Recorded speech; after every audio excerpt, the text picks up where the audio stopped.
Rollin McCraty's here from Heart Math Institute.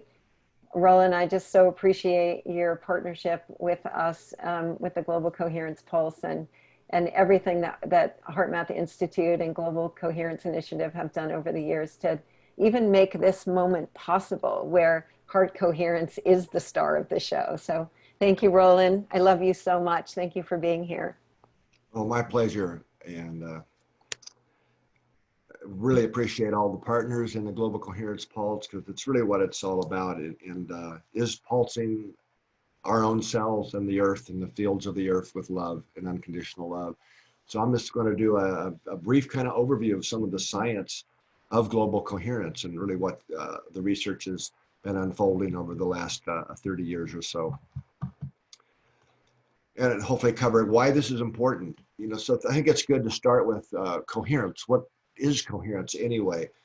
Coherence is a term we use in physics and in science to describe systems or complex systems typically, and how all the parts of a system are either working together harmoniously or really not. That would be what we would call an incoherent system.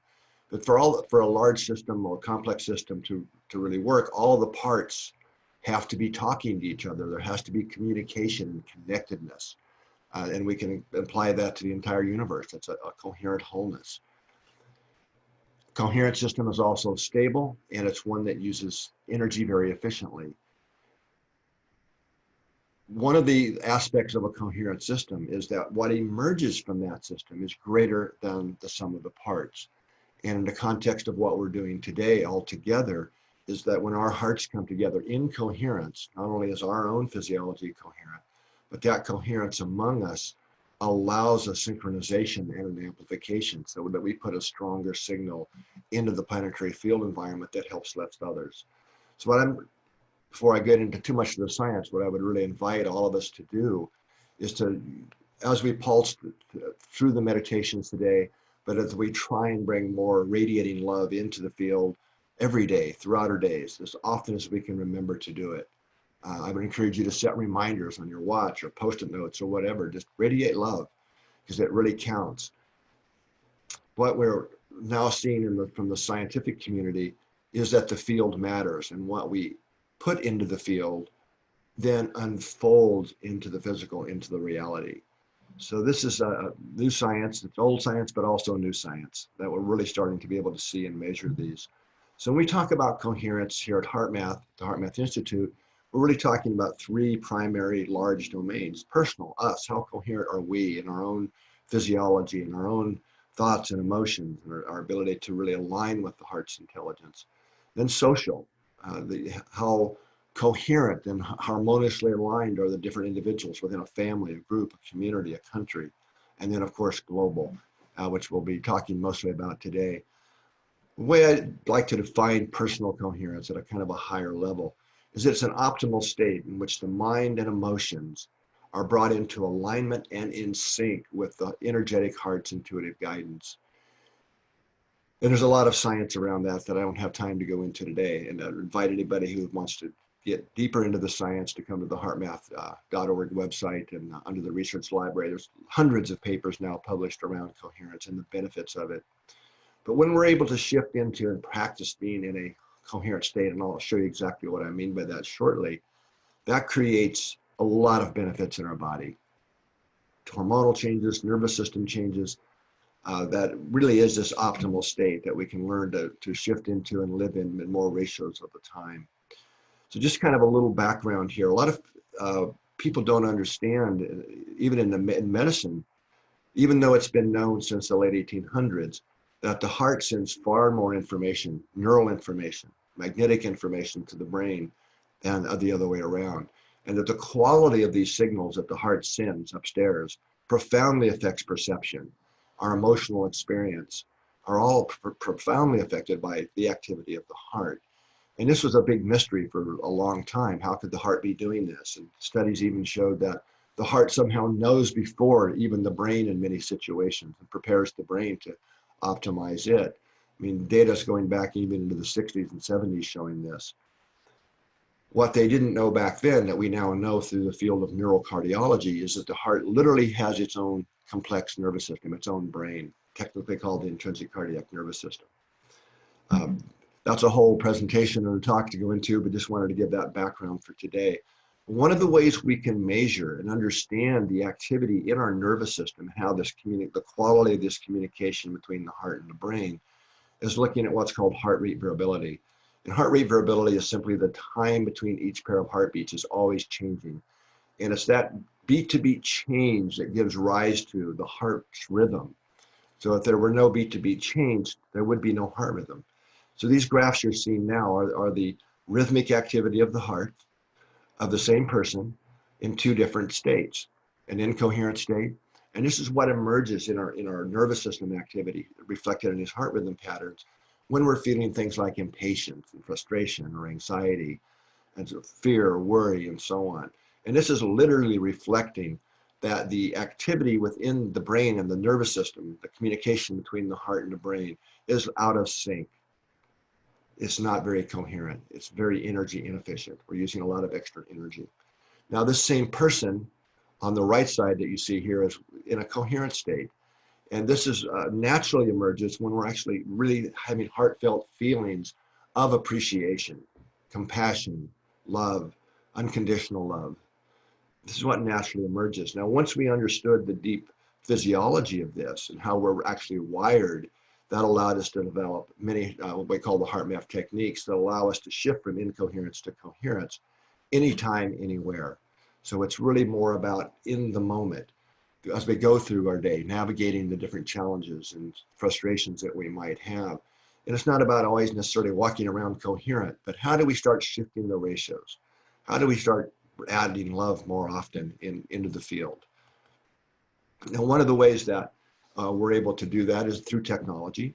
And we have a number of apps, but the one that especially developed for things like the Global Coherence Pulse and large synchronized events is called the Global Coherence app, which Teresa mentioned earlier. And if you haven't, I would invite you to download it from whichever app store, either the App Store or Google Play, called the Global Coherence app. And this app really feeds back, how coherent are you? Is your heart rhythms? And it has these really fun displays. The center ring that you see on the right grows and expands relative to you and your personal coherence. So we want to make it grow and get brighter and bigger, where the external rings, the purple rings, reflect the group, the community. So right now, I have a sensor on. I'm using the app, and there's about 160 people all over the world. You can kind of maybe see the map here. And all these little dots on the map, which let me show you here on the slide. So you can actually see your heart rhythm on one of the screens, but one I wanted to show you here is the global map and all these little dots light up showing your relative location, not your actual address, but the city you're in or your general location. All of these pink dots are actual people who are here right now, radiating love into the field environment. And one of the things I like to do is to really connect with all of these dots on the map and radiate love to all of those people to help synchronize and amplify our effects with them. So it's a kind of a neat feature of the app. And you can use this app without the pulse sensor.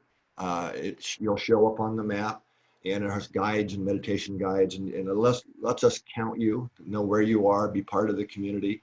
But to take it to the next level and really be involved in the ongoing research that we'll be doing in collaboration with the Global Coherence Pulse, which I'll just explain a bit more in a few moments, is you can get the HRV sensor, the pulse sensor. I have one on my ear here now, which is plugs into your phone, and the Bluetooth works with either Android or iOS. But this allows you to actually see your HRV and practice making the shifts into coherence.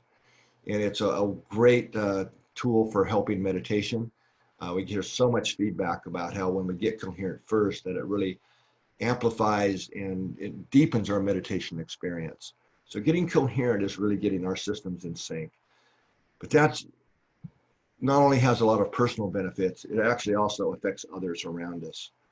So one of the things I like to say a lot is to pause throughout the day and ask yourself, what am I feeding the field? And I mean this literally, because with each heartbeat, the heart produces electricity. That's what we call why we call it the electrocardiogram, when we put electrodes across the chest and measure this current flow. But whenever there's current flow, we create a magnetic field, and that's measured with a different instrument called the magnetometer. And we can see now that, so we know that the heart is radiating a magnetic field many feet into the external environment. You can think of this as your personal field environment, and we can use techniques to measure the information being broadcast, being carried by that field, and see that the information being carried by the heart's field is measurably different when we're in a state of appreciation or coherence and love and compassion versus things like frustration and anger. So we are literally feeding the field with information that we can now measure. So it's been in our language all along. We have sayings like the tension was so thick you could cut it with a knife, right? Or they're really radiating good vibes. It's actually true, and we can now measure it. And a number of studies have now shown that this really does matter. So that when we're in a coherent state, it actually can have a measurable effect on others who don't even know anything about it or what's going on, who are naive to this. It actually can help lift them into a more coherent and balanced, optimal state.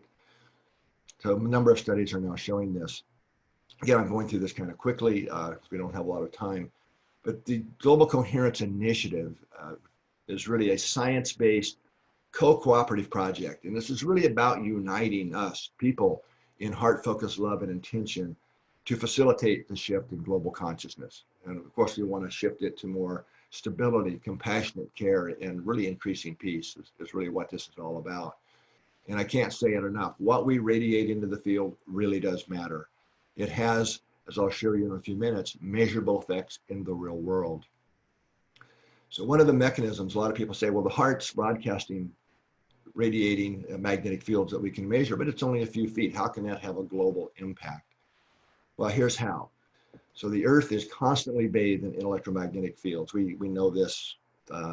This is basics, right? But these fields that we all live within, the geomagnetic field and the different fields, I'll show you some examples in a second, connect all living organisms on the planet, us included. But animals, trees, plants, it's all an integrated wholeness through these fields. So we're all living in this common vibrational field, and we're all contributing information into it based on our thoughts, but especially our feelings and our interactions with others and all the emotions that we're feeling. So we're always constantly vibrating into the field, right? So it's wonderful when we come together like events like today and really have intentions to be more coherent and pulse the field with love. But all the other times count too. So one of my main messages here is start being more aware of, as you can, what we're feeding the field, okay?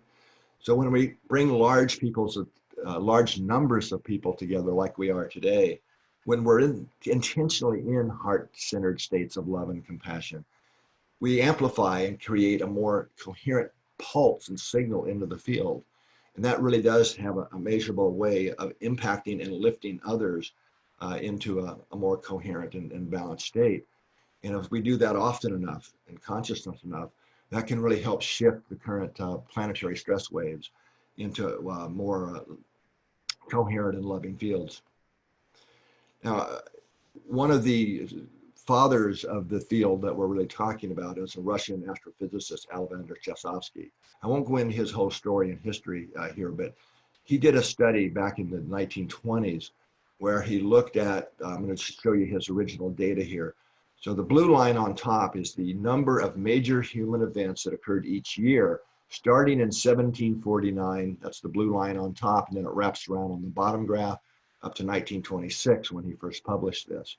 So each year is just a dot, number of major human events, like a revolution, start of a war, major discoveries, things like this that had global impact. The red line on the bottom is the solar cycle, or the amount of energy that the sun's basically putting out during that same time period. And this is an amazing correlation here. This has been verified many times by many different researchers and brought into modern history. It still looks just like this.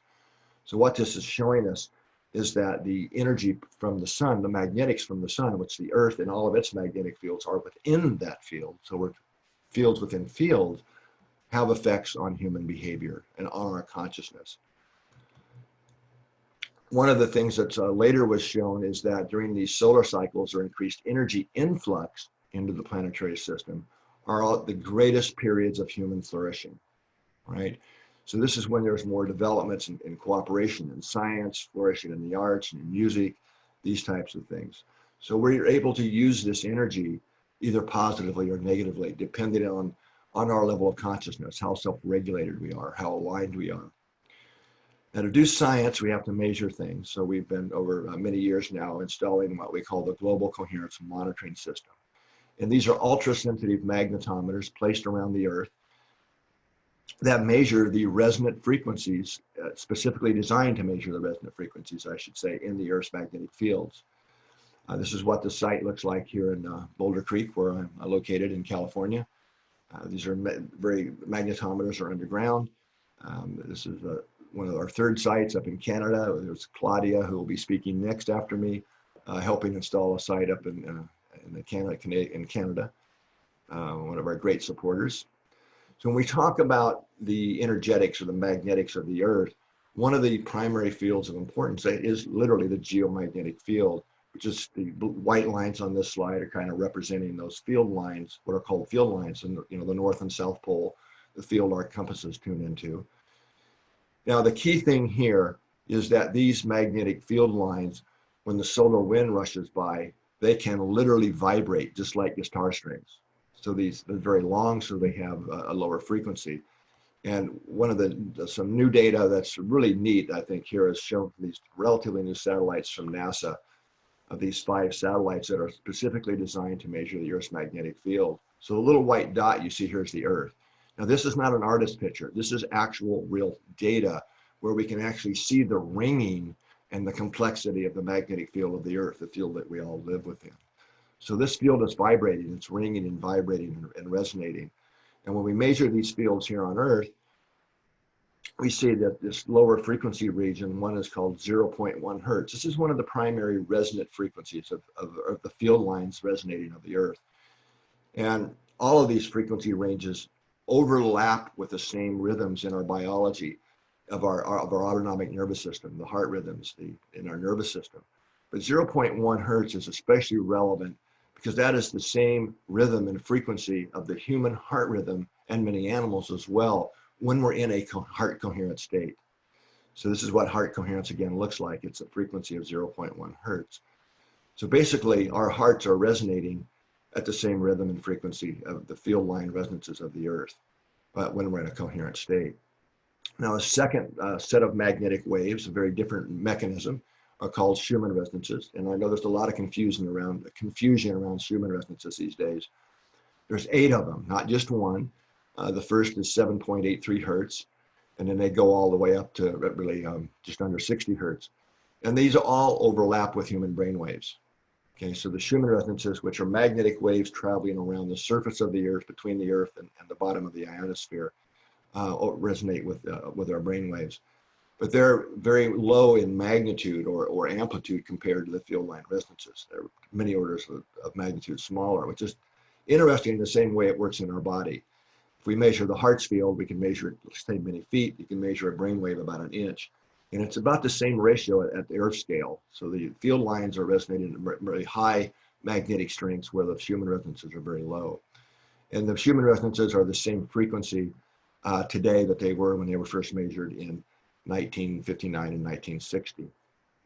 Now, so through resonance, basically we know when systems vibrate at the same frequency and they resonate, we can transfer energy and information.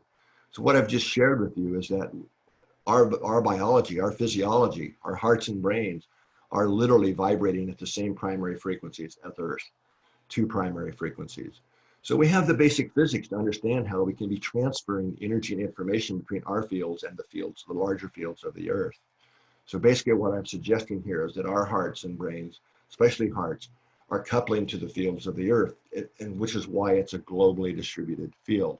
And that's, again, a whole hour or more's presentation. We can talk about the mechanisms of that. But some of the data that we've been collecting, I can only show you little bits of it here over the last few years. On this slide, this is a group of people wearing HRV devices that record their HRV for 24 hours a day, in this case, over a month, 30 days. And the surprise out of this research came when we time synchronized all of the people's data across, in this case, spread across the state of California, expecting it just to be a noisy, flat line to all average out to nothing.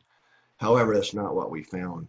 So if you look at the black line here, this is the group's HRV, time synchronized together over this long time period. They were not, basically what this is going to just cut through here is these people are synchronized together. And the only thing that we could think of that would explain this is that they're synchronizing to an external signal that they're all exposed to. And that's the red line you see here. This is the power of the resonant frequencies of the Earth's field. So what we see here is almost unbelievable data. And we spent months trying to make this go away, but it's very real. In other words, we're far more in sync with each other and with the Earth than I would ever have predicted or believe possible. So we went on to duplicate this globally. So these are from groups all around the world, a very large study. And again, we see amazing levels of synchronization at the group level. Again, I won't go into all the scientific detail. It's all published, and you can see this in our papers. But there's two different types of synchronization, more than two, but the primary ones. The graph on the left is showing how we get in the groups of people around the world are synchronizing with the Schumann resonance power. And on the right is what we call the field line resonances of the very low frequency power. Again, amazing degrees of synchronization. So we're far more coupled with and in sync with the Earth's fields than most people would ever have believed or imagined to be true. Now, in the middle of this experiment, on these groups around the world, we had them do a heart-based meditation called the heart lock-in. And so now we're looking at one group. There are 20 people in each group. And what you're seeing on the left side of the screen here is the degree of synchronization that each individual had over a 24-hour period now with the Earth's fields. So it's kind of a summary of a whole day. They did a 15-minute heart-focused meditation like we're doing today, or will be doing today.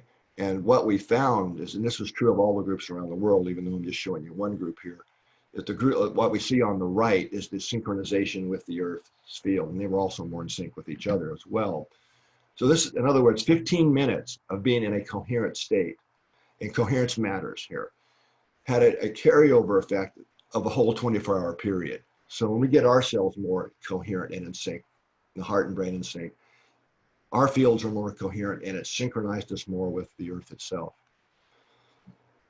The other set of data that we use and are very close friends in partnership with is the Global Consciousness Project. A lot of you are probably aware of that. Roger Nelson, this was started at Princeton. And this is a global network of random number generators. And in fact, we're in the process now. We've been asked to take over this project. So we're actually developing a new version of this that we call Global Consciousness 2.0. It's the Citizen Scientist Project. So we'll be inviting many of you in the future to participate in this and host these sites around the world. So we want to expand this network by many times. My favorite study out of this, the last 20 years of work, is this one, which basically what you're seeing here when these global events that triggered large emotional responses globally in people was subdivided into their level of love and compassion. So on the high, this would be events like today, things where we're really intentionally adding love to the field, global peace days, these types of things. In the medium, there's things like Super Bowls, World Cups, lots of emotion, but not necessarily a lot of love and compassion. And then low would be the fear responses from things like terrorist attacks and these types of things. And what clearly was shown in this data is that what's modulating the global field by far significantly more is those events in love and compassion, which makes perfect sense from what I'm sharing with you, because when we're in a more loving and compassionate state, we're more coherent in our own physiology. We're radiating measurably more coherent fields that resonate more and couple with the Earth's field. So that, again, we're seeing that large-scale outpourings of emotions really do affect the physical world in a measurable way. Now I'll just show one more slide from this network. And this is the response of this global network of the random number generators from our first global pulse meditation that we did just a few months ago. So what we would expect is the red line to be just kind of up and down, kind of noisy, following zero. I should add that line, but what we see is the red line walks up into a significantly modulated effect. In other words, the global network globally is being affected in a way that is adding coherence into the network. So it's not as random. Okay, so then basically the last thing I want to share with you is I really do believe we are at a point in the history of consciousness or the evolution of consciousness where we have an opportunity to make a leap, a significant leap into a more cooperative and compassionate way of being. So basically, it's time to feed the field with more love and care for each other. And I, again, would really invite you all to participate with us in not just during the pulses, but more times throughout the day, throughout the week, to really stop, pause, and ask yourself, what am I feeding the field? Can I feed the field more love? So with that, I will turn this now over to Claudia.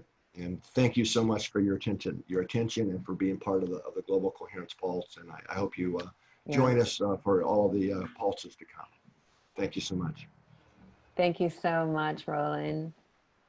Let's just feed the field and send Roland a lot of love right now. Let's pulse it right over to him and all of the team at HeartMath who worked so hard to really make this available. Thank you so much, Roland. We really love you so much. Thank you. Yeah.